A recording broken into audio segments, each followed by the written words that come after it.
ole in hlarun request te thiam lo te lo ne de nuala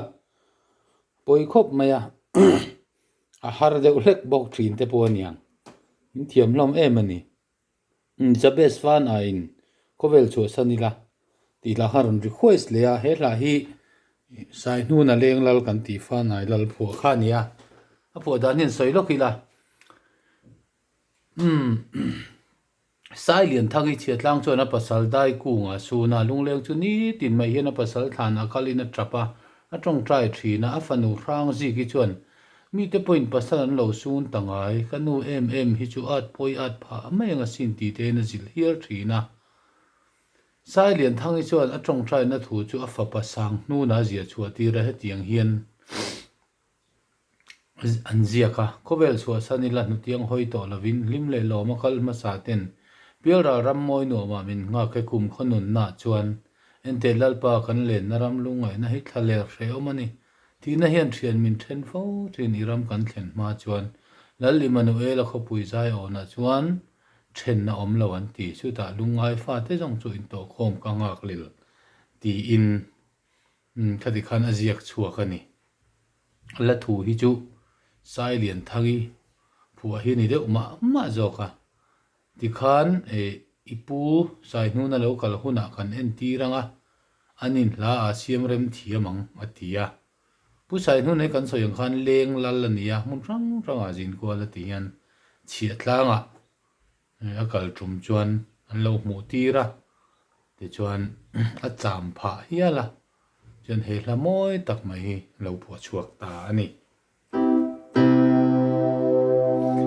Khawvel chhuahsan nila tiang hoi to lovi lo ma kal masaten pial ra ram moya min ma ke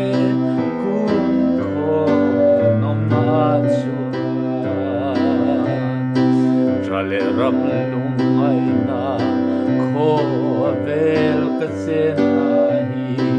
lung rual na zayon tlam sunga kan len un ka lel te lalpa kan len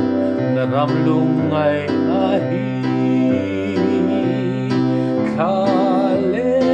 fre omani na hian thian min then fo tri hi ram then ma hi zo trale ram lung mai na Khawvel ka chen hi lung rual na zayon tlam chunga kan len un ka lel Emmanuel khopui zai ona chuan then na reng om lo sta lungai fa te zong chu in to khom ka ngak lel trale ram lungai na Khawvel ka chen rual na zayon tlam chunga kan len un ka lel